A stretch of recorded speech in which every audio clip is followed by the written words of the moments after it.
Hello guys! Hello Scorpio! Welcome dito sa aking channel, Kabalaran 888. Welcome! Alamin natin Scorpio kung anong messages, vibration, gabay, energy para sa inyong lahat. Third week tayo ng November 2025. Para sa mga Scorpio. Okay, first card mo dito is transformation. Second card natin is first light. Scorpio, please connect your intuition guys sa mga baraha na lalabas dito. Okay, Scorpio.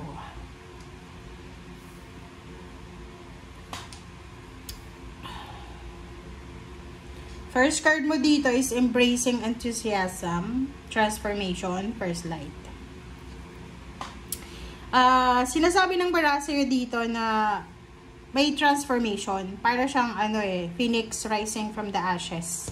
This is butterflies kasi marami sila. So, sinasabi na kailangan mong yakapin yung kung ano man na magbabago sa buhay mo, Scorpio.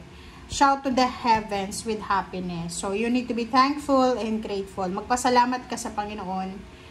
Sa langit, sa lahat ng biyaya na matatanggap mo sa linggong ito na pagbabago. Because there's a transformation okay? Ang dalawang ito, first light and transformation, pareho lang naman sila.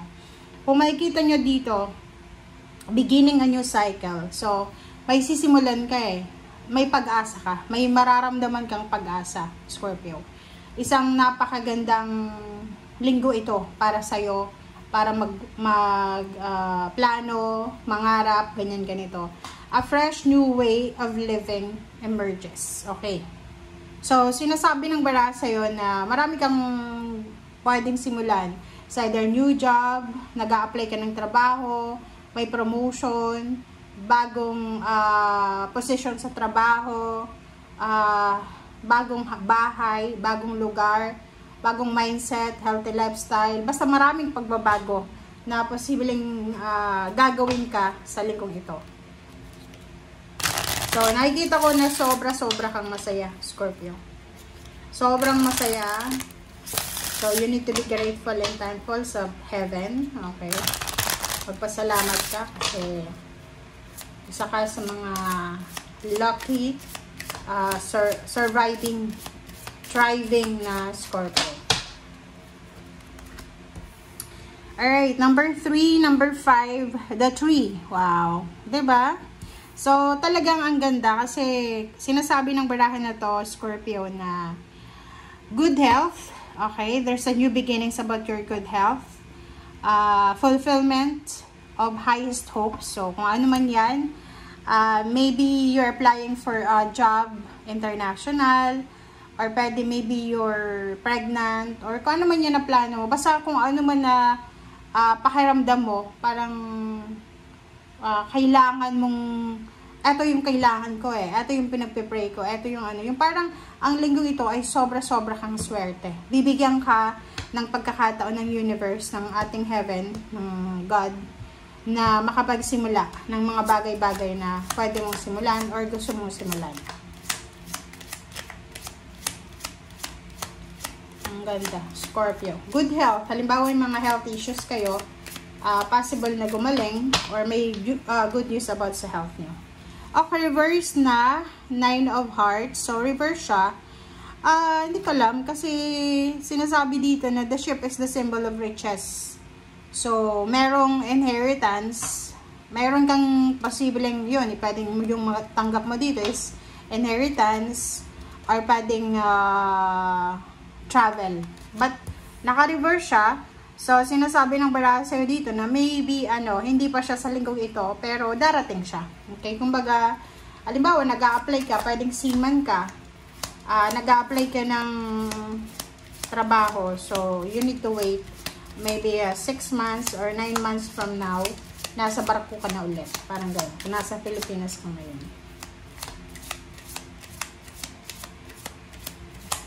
Okay. Ang ganda ng barahan nyo, guys.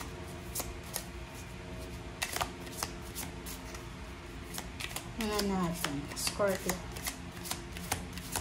Last card na lang tayo dito sa second deck. So, Jack of Spade. This is a shepherd. Wow. So, nakikita ko sir dito, are you single or looking for a relationship na babae na Scorpio? Kasi isang lalaki, ang posibleng may in love sa'yo or pwedeng mag-offer sa'yo ng kasal or pwedeng mag-offer sa'yo ng love life or pwedeng mag-offer sa'yo ng collaboration and attachment. So, please comment down below if you resonated. Sa mga Scorpio natin dyan, maybe this is the new beginnings. Pwedeng ex mo siya or pwedeng bagong tao na gustong magsimula kayo ng bagong relationship.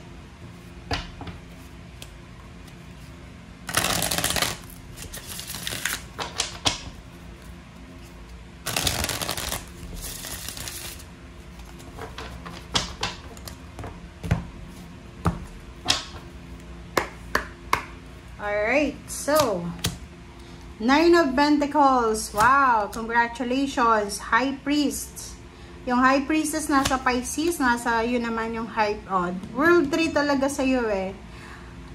Nakikita ko sir dito, dalawa yung 3 mo So, sinasabi ng bara sa'yo na may good health talaga. Good news, good health.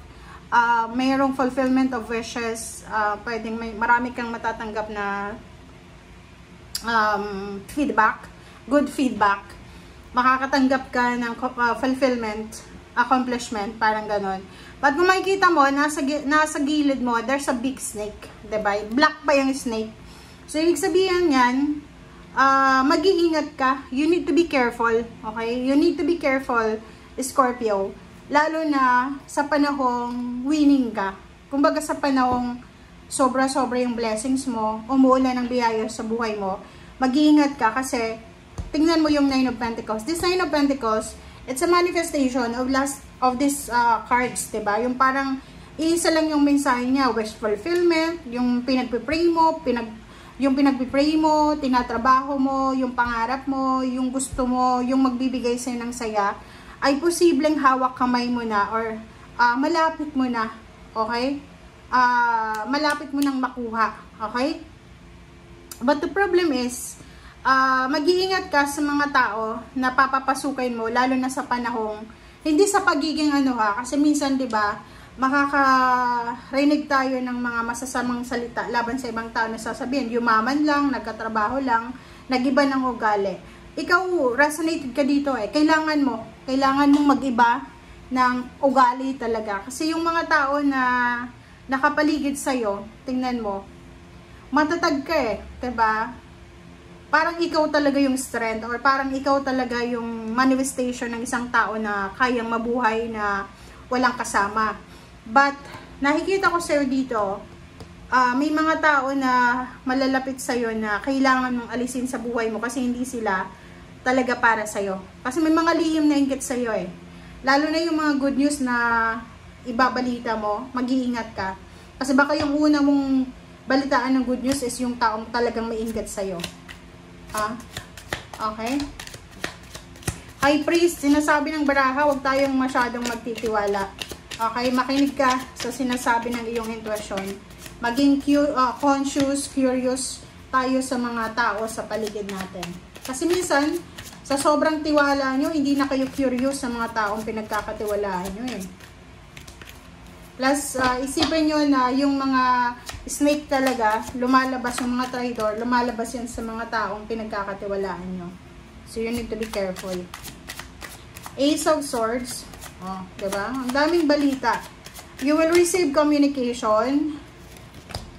So, kung halimbawa, ito ay dating trabaho, dating love life. So, makakatanggap ka ng message, ng chat, ng talk call, or any communication from your past relationship, past job. But 7 of Swords, mag-iingat ka. Kasi hindi yan totoo diba? So, it's a warning for you. Makinig ka, Scorpio Kasi hindi ito biro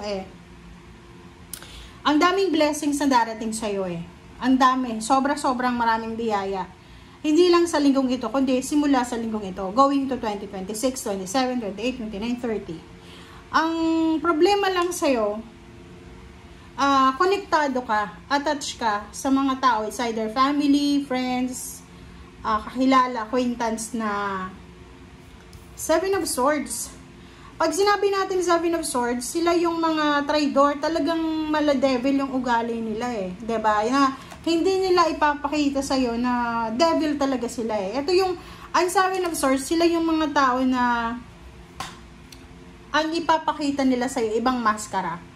Mabuti, mabait, pero pag talikod mo, lahat ng masasama, sinasabi laban sa'yo. And at the same time, pinag-iisipan ka ng masama. Okay?